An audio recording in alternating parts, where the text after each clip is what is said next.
Mr. Webster. Thank you, Chair, for having this, having invited the Secretary. It's really good. Mr. Secretary, thank you so much for coming and just willing to listen to us. There's a lot of people, a lot of opinions, and I know they're all flying around, and I've got one too, just like everybody else. I know that while federal funding is important and needed, I think that we might be able to agree that there is a bigger gap in the funding than it actually is available, and the government in one way or another can't do it alone, the federal government. So last Congress, I joined with some colleagues to introduce the Infrastructure Bank for America. This legislation would create the bank as a government-sponsored enterprise, a GSE, to get private capital off the sidelines and get it into the United States infrastructure in some way, somehow. There are other proposals out there, Democrat and Republican, different approach it a little bit different this way or that way, but in the end, the goal is to supply more money to our infrastructure that we might go forward. We can, and hopefully we can find a path forward. I know we can.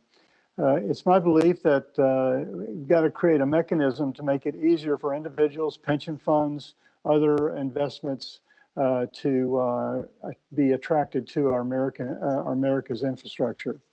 So I'd ask you, would you please share your administration's view on infrastructure banks and maybe more broadly what steps the administration is taking to encourage private infrastructure investment?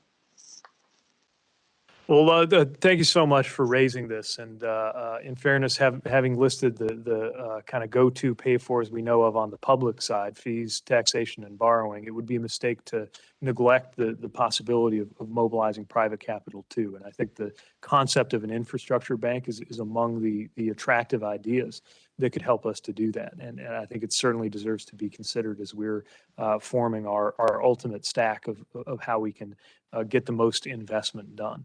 In the meantime, I want to mention and highlight the private activity bond or PAB allocation authority that we do have, not on the scale, I think, of what you're suggesting in terms of an infrastructure bank, but something that has, I think, a demonstrated track record of helping to involve the private sector and helping to lower the cost of financing projects. We have a $15 billion capacity right now, and we've essentially reached it in terms of the popularity of the program and the interest in it. So I would mention that as something that is already there, that might be adjusted in terms of its capacity, but also really welcome the concept of an infrastructure bank or some other vehicle that can help us to mobilize what we know is a lot of private capital sitting on the sidelines when we have such demonstrated need across the country.